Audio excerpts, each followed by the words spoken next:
There's a passage in the Old Testament when King Saul, the first king of Israel, was in trouble and he'd lost the favor of God, and God wasn't talking to him, not through dreams, not through visions, not through any of the prophets, and he sought to go back to his old mentor, his old prophet Samuel, who by that time had passed on, gone into the afterlife. And what Saul did was he found an old witch, a necromancer, someone who could communicate with the dead.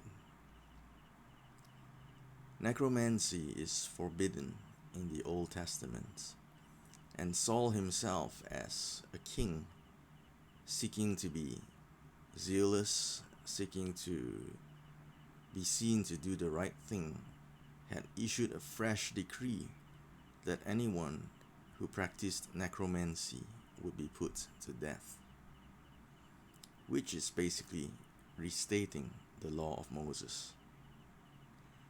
Anyway, he had issued that decree as king, and so he had to disguise himself, which he did. He disguised himself, sought out the Witch of Endor. Yes, that's the same name as the planet of the Ewoks in Return of the Jedi.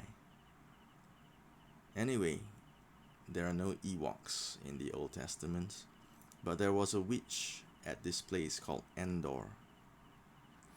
And he came to her in disguise and told her, "Summon up Samuel the prophet. Samuel the dead prophet. Call him up for me." And the witch said, "No way, Jose.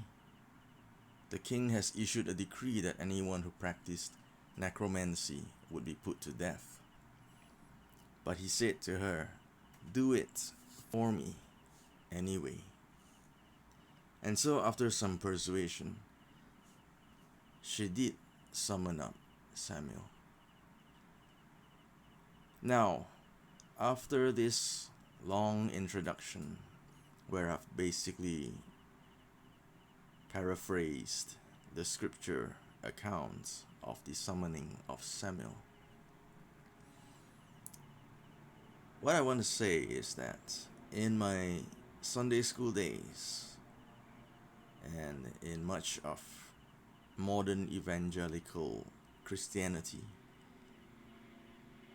they will tell you that there is no such thing as necromancy. There's no such thing as communicating with the dead. If you communicate with a dead person, you're actually talking to a demon in disguise. I do not doubt that a demon would be able to disguise himself or herself or itself as something else. After all, Paul the Apostle says that Satan disguises himself as an angel of light. But what I have issue with is how an assumption or perhaps an opinion, even if it be an educated opinion, is presented as dogmatic truth, that no, there is no way you could talk to a dead person. If they are dead, they're gone. There's a big chasm between earth and heaven, and there's no way you can communicate with them. So if you do speak to a dead person, you're speaking to a demon. That's what they told us.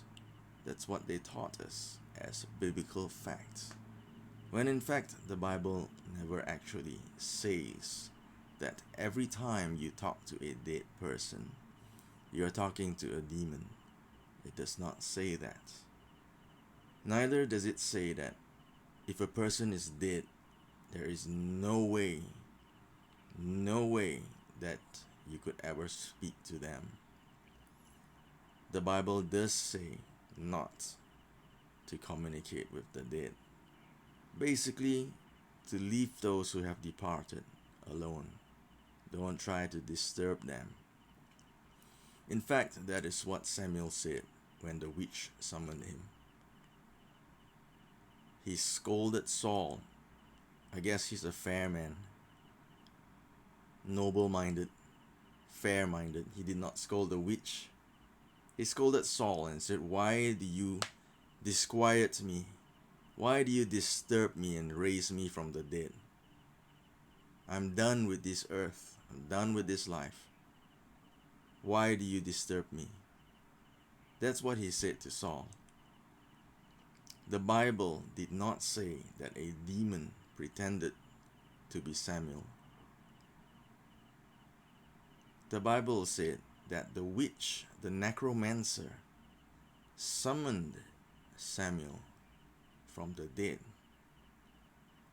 I know this is something that's troubling to many who consider themselves biblical literalists and at the same time are inclined, like the Sadducees of Jesus' time, to believe that there's no such thing as spirit or miracles or metaphysical or supernatural, that things are just material, except of course when you die, your spirit goes to heaven. So many would like to believe that we are just material beings housing a spirit inside, and when you die physically, the spirit goes to heaven and that's it. Don't talk to me about anything else that sounds strange or weird or eerie.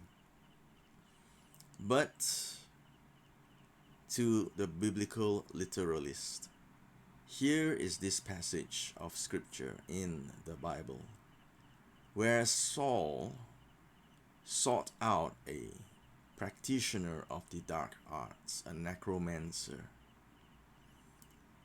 and summoned Samuel from the dead. And Samuel rose from the dead in spirit form and gave Saul an earful. Incidentally, he gave him a prophecy that he would die and his sons would die in battle. So not a nice thing. Maybe that's why the Old Testament says not to talk to the dead. Maybe dead prophets get cranky if you summon them and they'll prophesy your doom. Whatever the case, my point is that we have been taught opinion as dogma, when in fact the honest theologian should say about these things that I just don't know. I don't have the answer. Maybe I don't have the answer yet, but for sure I don't have the answer to this question. When someone talks to the dead, I don't know. It could be a demon. It could be someone summoned up illegally, but I just don't know. That's the answer that an honest person, that a practitioner in the word of truth should say. When you don't know, you just don't know. Anyway, admission of ignorance is the first step to gaining knowledge and gaining wisdom. So what am I saying here? I'm saying, first of all, there are some things that we do not know, and we just have to say that we don't know.